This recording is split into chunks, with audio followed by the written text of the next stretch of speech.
Hello everyone, welcome to Indian Polity audio series. We are going to continue with second part of first chapter, historical background. The Crown Rule 1858 to 1947. The Government of India Act of 1858. This significant act was enacted in the wake of revolt of 1857, also known as First War of Independence or the Sepoy Mutiny. The act, known as the Act for the Good Government of India, abolished the East India Company and transferred the powers of the government, territories, and revenues to the British Crown.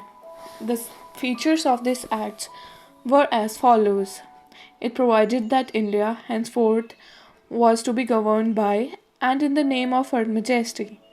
It changed the designation of the Governor General of India to that of Viceroy of India.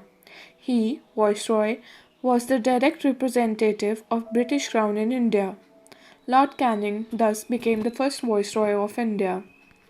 It ended the system of double government by abolishing the Board of Control and Court of Directors.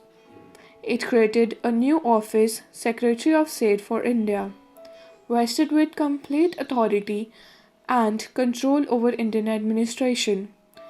The Secretary of State was a member of British Cabinet and responsible ultimately to the British Parliament. It established a 15-member Council of India to assist the Secretary of State for India. The council was an advisory body. The Secretary of State was made the chairman of the council. It constituted the Secretary of State and Council as a body corporate, capable of suing and being sued in India and in England. The Act of 1858 was, however, largely confined to the improvement of administrative machinery by which the Indian government was to be supervised and controlled in England. It did not alter in any substantial way the government of system that prevailed in India. Indian Council Act of 1861. After the Great Revolt of 1857, the British government felt the necessity of seeking the cooperation of the Indians in the administration of the country.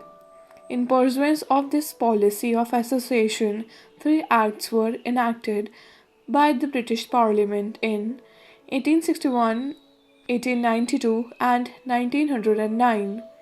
The Indian Council Act of 1861 is an important landmark in the constitutional and political history of India.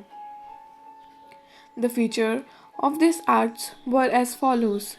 It made a beginning of the representative constitutions by associating Indian with the lawmaking process. It thus provided that the Viceroy should nominate some Indians as non-official members of this expanded council.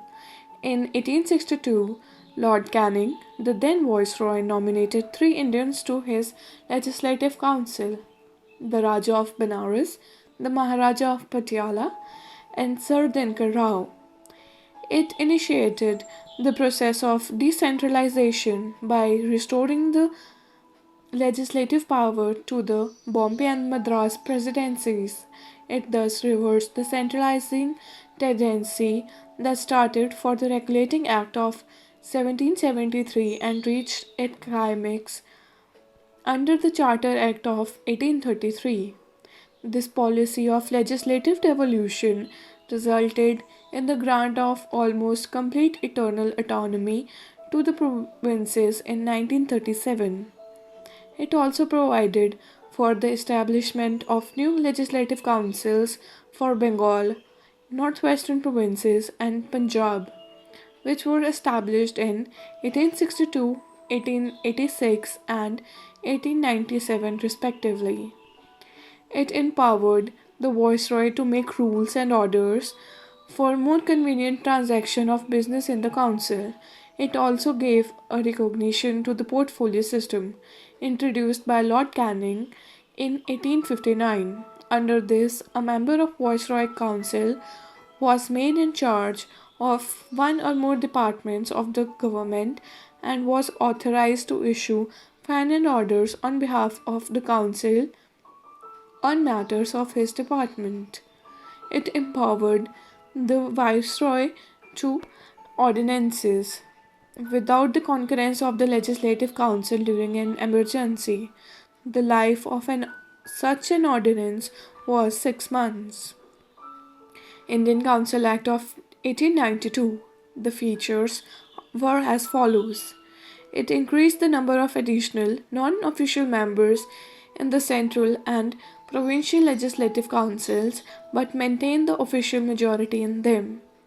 It encouraged the function of legislative councils and gave them the power of discussing the budget and addressing questions to the executive. It provided for the nomination of some official members of the Legislative Council by the Viceroy on recommendation of the Provincial Legislative Council and Bengal Chamber of Commerce. B. That of Provincial Legislative Council by the Governor on the recommendation of the district boards, municipalities, universities, trade associations, zamindars, and chambers. The Act made a limited and indirect provision for the use of election in filling up some of the non-official seats, both in the central and provincial legislative councils. The word election was, however, not used in this Act. The process was described as nomination made on the recommendation of certain bodies.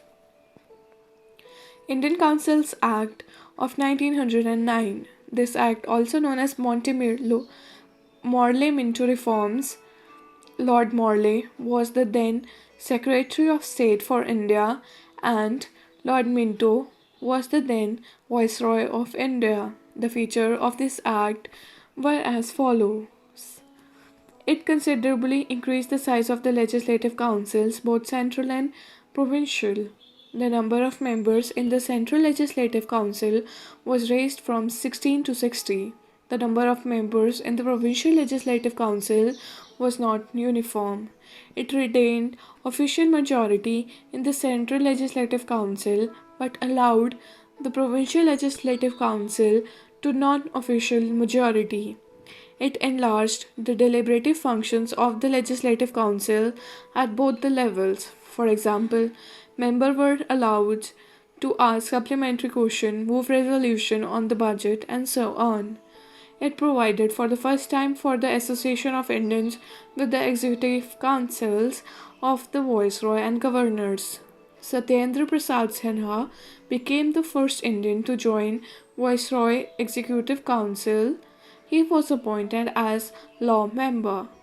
It introduced a system of communal representation for Muslims by accepting the concept of separate electorate. Under this, the Muslim members were to be elected by the Muslim voters. Thus, the Act legalized communalism, and Lord Minto came to be known as father of communal electorate. It also provided for the separate representation of the Presidency Corporation, Chambers of Commerce, universities, and zamindars. Government of India Act of 1919. On August 20, 1917, the British government declared for the first time that its objective was the gradual introduction of the responsible government in India. The Government of India Act of 1990 was thus enacted, which came into force in 1921. This act is also known as Montagu-Chelmsford Reforms. Montagu was the then Secretary of State for India and Lord Chelmsford was the Viceroy of India. Features of this act were as follows. It relaxed the central control over the provinces by demarcating and separating the central and provincial subjects. The central and provincial legislatures were authorized to make laws on their respective list of subjects. However, the structure of government continued to be centralized and unitary. It further divided the provincial subjects into two parts, transferred and reversed. The transferred subjects were to be administered by the governor with the aid of ministers responsible to the Legislative Council. The reserved subjects, on the other hand, were to be administered by the governor and his executive council without being responsible to the legislative council. This dual scheme of governance was known as diarchy, a term derived from the Greek word diarch, which means double rule. However, this experiment was largely unsuccessful. It introduced for the first time bicameralism and direct elections in the country.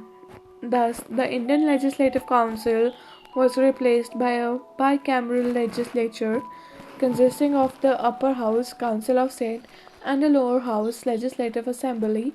The majority of members of the both houses were chosen by direct elections. It required that three of the six members of Viceroy executive councils, other than commanding